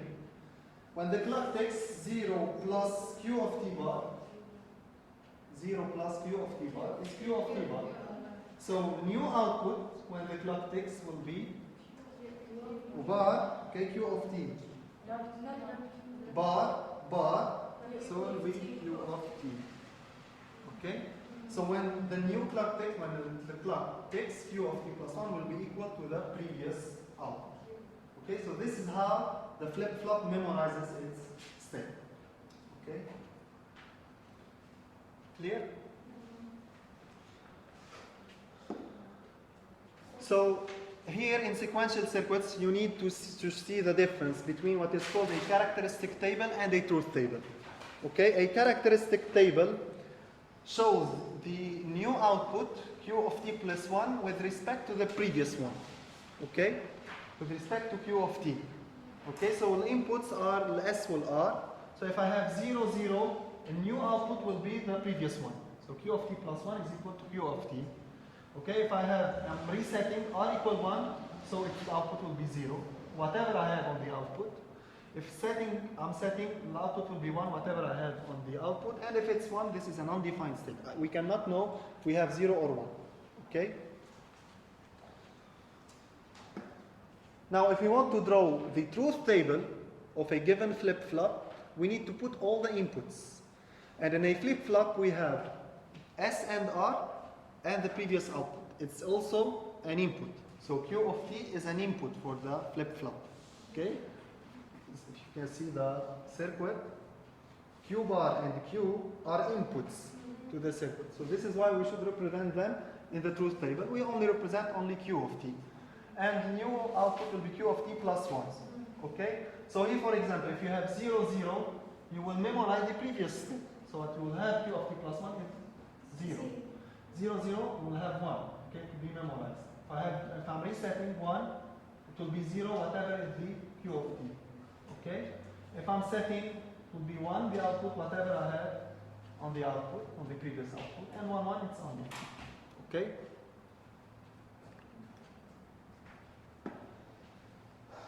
So, in all what we've seen, we didn't see the clock. We said that when the clock ticks, we will take in consideration the input. But how does it work in practice? This is an example of a level triggered SR flip-flop. Okay? What does this mean? So it changes. We take the state, the inputs, when we have a level. Okay? For example, this is a high level triggered SR flip-flop. So it triggers, or it takes the inputs in consideration where the clock is 1. Okay? When it's 1. Okay? So this is the typical example of what we have inside the flip-flop. So here we have the clock signal, and we have R and S. And inside we have these. This is what we've seen previously, NOR gates. Okay? But here we added 2 AND gates with the clock. So what does this mean? If the clock is 0, 0 and anything, 0. 0 and anything is 0. So if the clock is low level, if I have a low level on the clock, here I have 0, 0, so I'm memorizing the state, okay, Q of T. Now if I have the clock is 1, 1 and R is R, 1 and X is X. So 1 and R is R, and 1 and S is S. So if clock is 1, I'm taking in consideration S and R, the values of S and R. Okay? So this is how it works in practice for a level 3. So, but in all what we will see later on, we will not show you the clock. Okay, we consider that it's not shown. Now, the second flip-flop is a modification of SR flip-flop called GK flip-flop, because it's created by Jack Kilby. Okay, so in fact, Jack Kilby modified SR flip-flop to remove the undefined states and replace it with a complement, okay, complement of the previous state. So we'll have the same function of an SR flip-flop. So S reset, keep in mind, GK, this means SR, okay? So if G equal 1, I'm setting, so it will be 1. If K equal 1, so I'm resetting, output will be 0. If 0, 0, I'm memorizing. And if 1, 1 in this case, I will calculate the Q bar of T. So Q of T plus 1 will be the inverse of what I have before. Okay?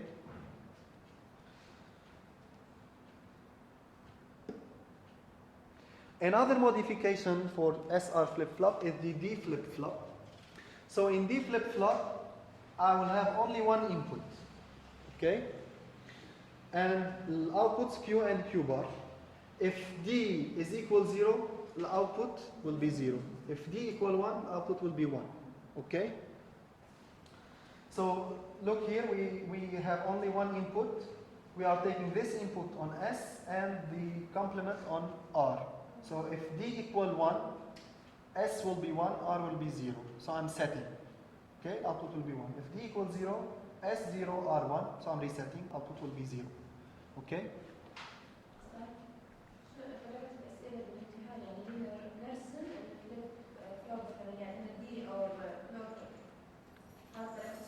Yeah.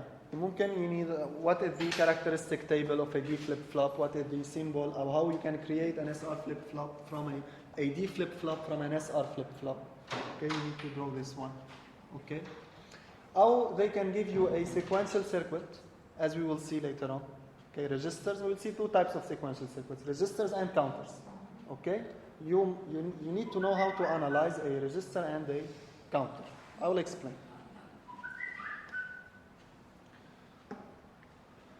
So examples of sequential circuits, we will take two examples, registers and counters. Let's start with the register. So in fact, a register is a memory unit. And we will see here only one type of register, that is parallel in, parallel out register. So what I will have on the input will be memorized, okay, for one clock tick, okay, and showed on the output, okay. We have other types of registers. We could have serial in, parallel out, serial in, serial out. But what we interest us here in T103 is only for parallel in, parallel out registers. So we'll take a simple example of a 4-bit parallel in, parallel out register. To create this kind of register, we need to use D flip-flops. For each bit we want to memorize, we need a D flip-flop. Okay? Because one flip-flop can memorize only one bit. Okay? A D flip-flop. Or whatever. SR or GK can memorize only one bit. Okay? At a time. So for each bit we will use a D flip-flop. And we will connect all clocks, okay, to the same signal, to the same clock signal. The clocks of all flip-flops, these flip-flops will be connected to the same signal. That means that when I have a clock tick, all the flip-flops will take in consideration the input at the same time. Okay?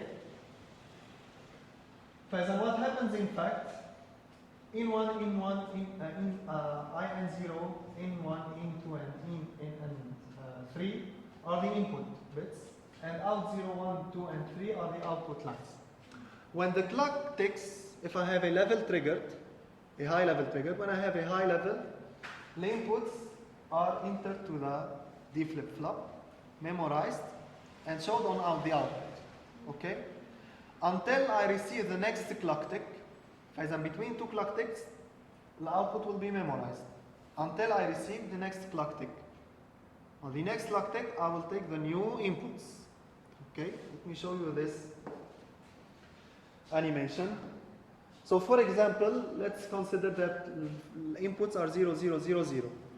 Okay, when I have a clock tick, the flip-flops take in consideration the inputs and show them on the output.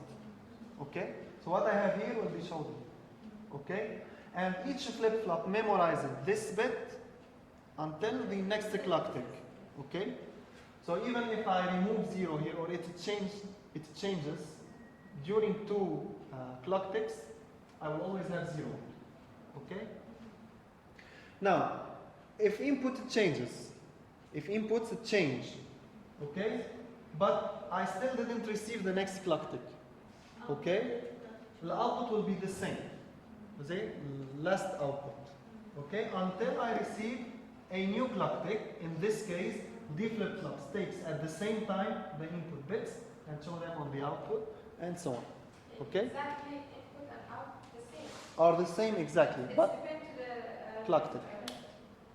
It depends on the clock tick. When the clock ticks, I'll take in consideration the input lines. Okay? طبعا the registers, surely registers inside the computer system or inside a processor are more complicated than that. Okay, because a register should be able to memorize a state for a given period, not just for only one clock tick. Okay? Well, here you only need to know how D flip-flops or this register memorizes between two clock ticks. Okay? Any question? Yeah?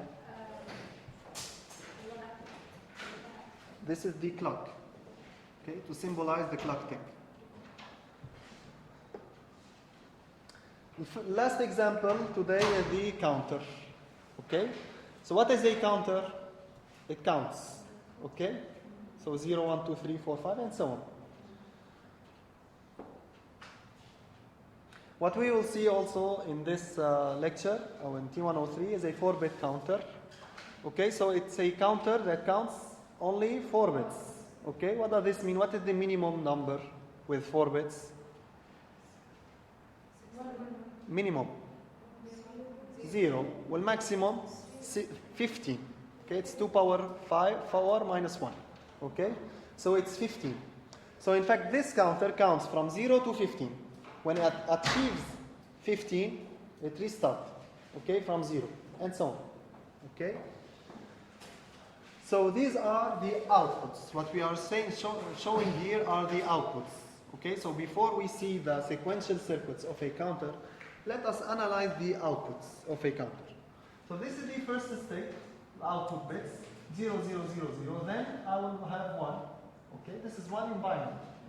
2, this is 2 in binary. 3, 4, 5 until we achieve 15 in binary. Okay?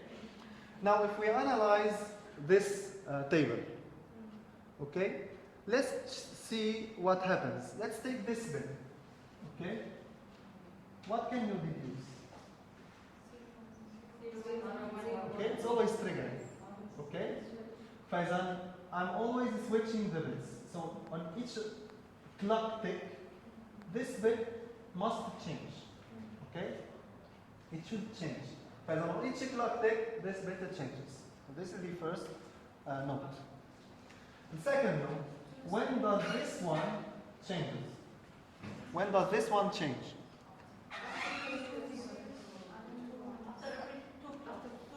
After 2 clock ticks, okay. But I cannot, in fact, I'm creating a counter. Okay, so I don't know how to count ticks. Okay? I still don't know how to count. So think of another technique. So in fact, it triggers after 2 clock ticks. This is true. Okay? But it also changes, okay, when this bit is equal 1. When this bit is equal 1, it triggers. When it's 0, it does not change. When this bit is equal 1, it changes again. Okay? And so on. When this one is equal 1, it changes. And so on. So this bit changes when the least significant bits, or the bits on its right, are equal to 1. Okay, to generalize. Let's take this bit. Okay? When does this bit trigger? When all bits on its right are equal to 1. Okay? So when all outputs less than or less significant than this bit are equal to 1, it changes. Same here. Okay? When I have 1, 1 here, it changes from 1 to 0 and so on. The same for this bit. It changes when all bits are equal to 1. Okay? And so on. Faisal, this is the main idea. So what do you think, what kind of flip-flops we will use? Which flip-flop provide us with this switching, with this trigger? SR flip-flop. Can we use an SR flip-flop to change states? Which flip-flop on the clock tick calculates Q of T bar? SR doesn't calculate Q bar. GK, yes. If GK equal 1, 1, Q of T plus 1 equal Q of T bar. Okay? So it triggers. So what we will use here is a GK flip-flop. Okay? If you go to the literature, you can also find what is called a T flip-flop. That is a trigger flip-flop. That is also used. It's like a GK flip-flop where the inputs are connected together. Anyway, you don't need to know what is T flip-flop, but it can also be used to create a counter. Now what we will use is a GK flip-flop, okay? And this is the diagram we will use. So we have 4 flip-flops. For each bit, I need a flip-flop. This is the least significant bit. This is B0, what we had in the last column on the right. B1, then B1, B2, and B3. Okay? We have an input. This is an input for the counter itself. It's called count enable. And we have an additional output called output carry. Okay?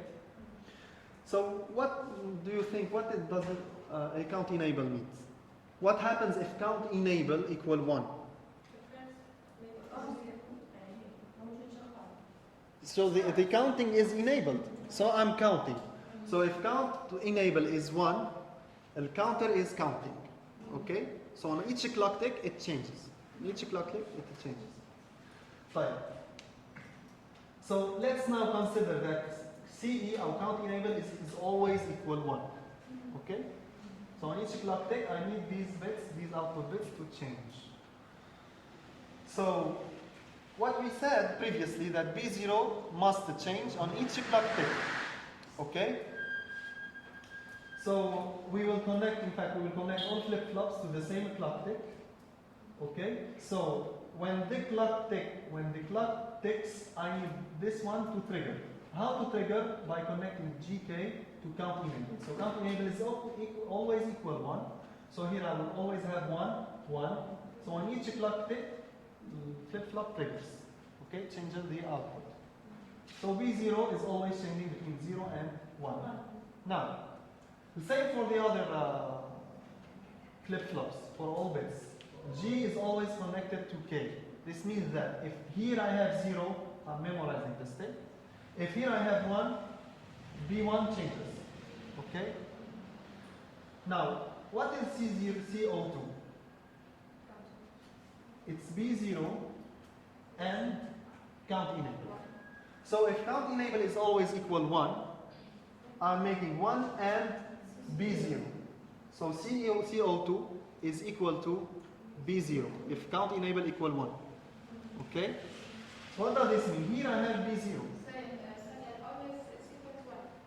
Here? No, it's equal to B0. It depends on the value of B0. Here I have B0 and 1, so the output is B0. Now, if B0 equals 0, I will have 0, 0, I will memorize B1. Okay? For example, the next output here will be the previous one. So B1T plus 1 is equal to B1T. Okay? Now, if B0 equal 1, GK equal 1, 1, and hence the output changes. So B1T plus 1 is equal to B1T bar. Okay? If CO2 equal B, this is equal to B0. If B0 equal 1, so here I have 1, 1. When a GK I have 1, 1, flip-flop triggers. Okay? So if I have B1, the new output will be B1 bar. Yeah, B1, what I was saying, B1 T plus 1 is equal to B1 T bar. Okay? New output will be the inverse of the previous one. Okay? And when does this happen? When B0 equal 1. Okay?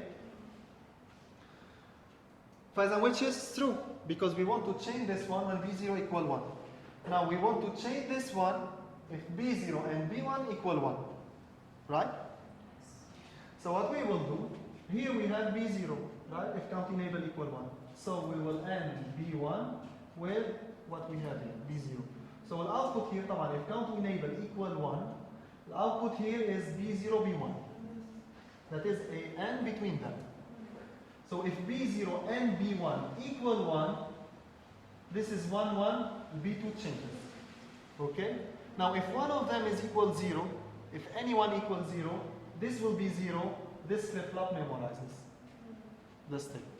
Okay, the previous state. And finally, same idea here. Here I have B0, B1. Okay? So I will take B2. For example, here I have B0, B1, B2. Okay? And count enable. But if count enable equal 1, I have B0, B1, B2. So if these three bits are equal to 1, here I will have 1, B3 will be triggered. Otherwise, if I have one of these outputs is equal to 0, this will be memorized. Okay? Finally, I have the output carry. That is this bit with B3. Okay, so what is output carry in function of as a function of B0, B1, B2, and B3? What is output carry? What we had here, B0, B1, B2.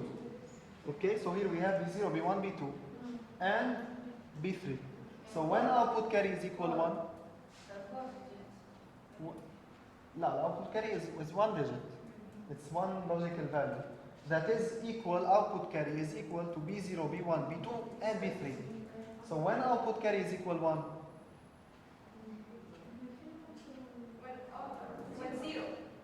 when all كلهم يصيروا 1, when all bits are equal 1, the output carry will be equal to 1. Why? Because it's B1 and B2 and B3 and B4. Okay? So output carry will be 1 when all these bits are equal to 1. What does this mean? That the counter achieved the highest value. Okay? So when the counter achieved the highest value, output carry will be set to 1 to say that the counter achieved the highest value. Okay? So in fact, also output carry can be used to make a bigger counter. So if I have a 4-bit counter that counts from 0 to 15, I can create a counter that counts from 0 to 31 using 2 4-bit counters. Okay? As we've done for the ripple carry adder, we will do the same thing for a counter. Okay?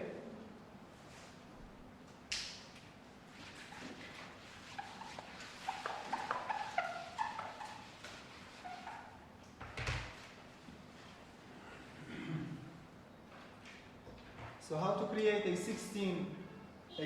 8-bit counter using two 4-bit counters. So here I have 4-bit counter.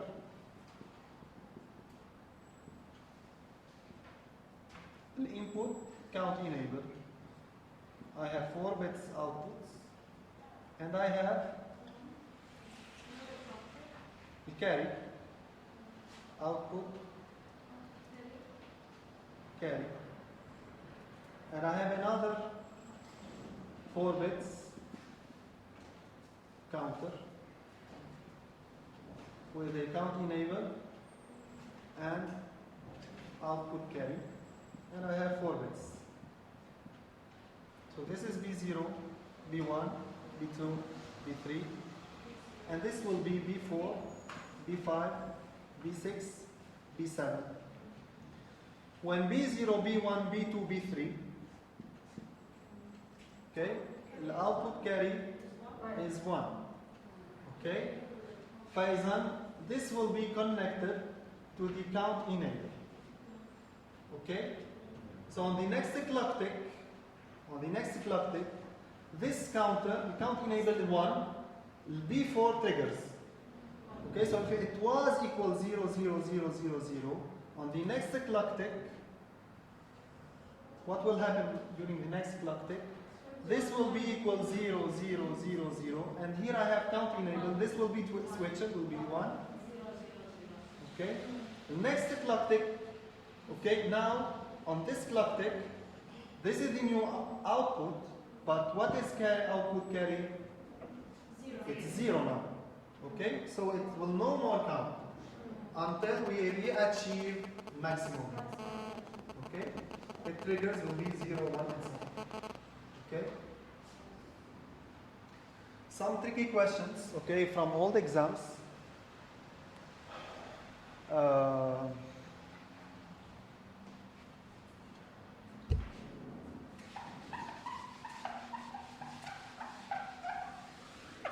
I will use the same picture.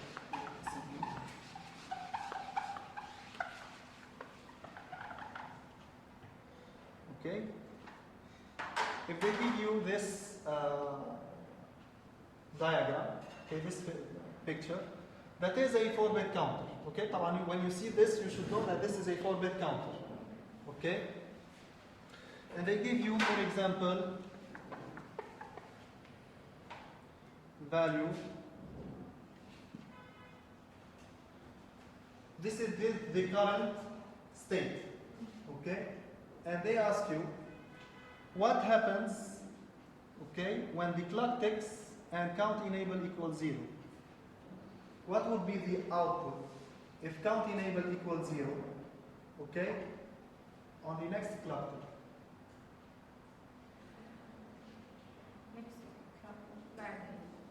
Yes. Now, so this is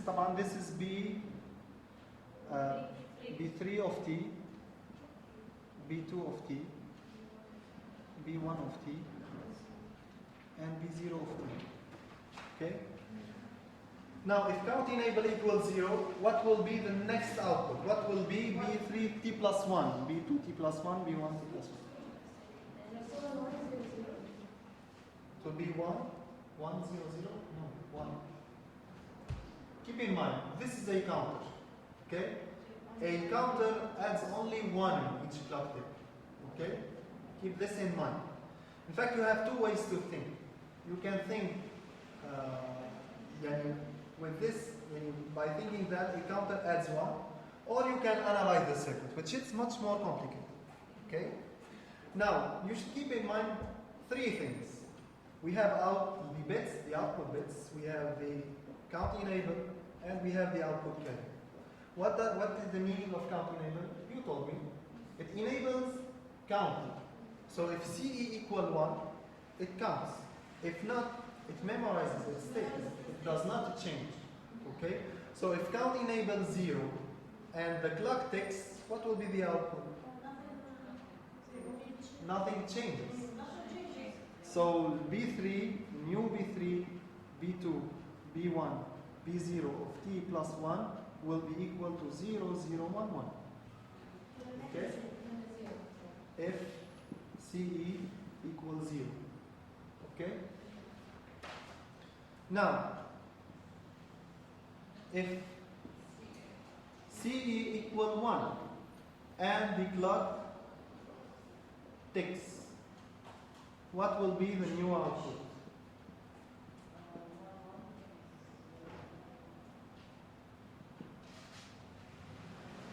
Come on, what will happen? No, I'm not calculating the complement. I'm counting. So the next clock tick, I will add 1. Okay? So what I will do? I will add 1. 1, 0, 1. Okay, you can look at this in this table. So if I have 1, 1, 0, 0, 1, it's not here. Okay, if I have 1, 1, 0, 0, next line will be, okay, 1, 1, 0, 1. Okay, as if you are adding 1. Okay? Taman, you can go back to this to the circuit, okay, and analyze what is happening, but this is surely much more complicated. If you had 1, not on t plus 1, plus 1. So what will be the clock tick?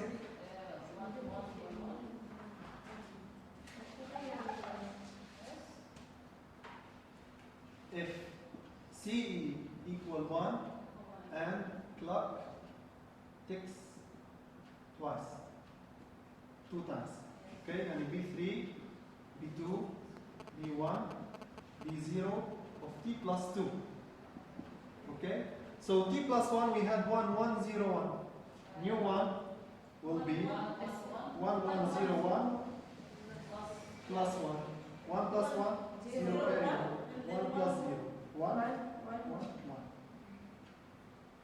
Okay, so it will be 1, 1, 1, 0. Okay, we can think in another way. So we can say that this is equal 1 plus 4, 5, plus 8, 13. It will be 14. For example, this is 14 in mine. Okay? That's it. And when output carry is equal 1? When they all stay with 1. So when B3, B2, B1, B0 equal 1, 1, 1. Okay? That's all for today. Any question? Thank you for your attention.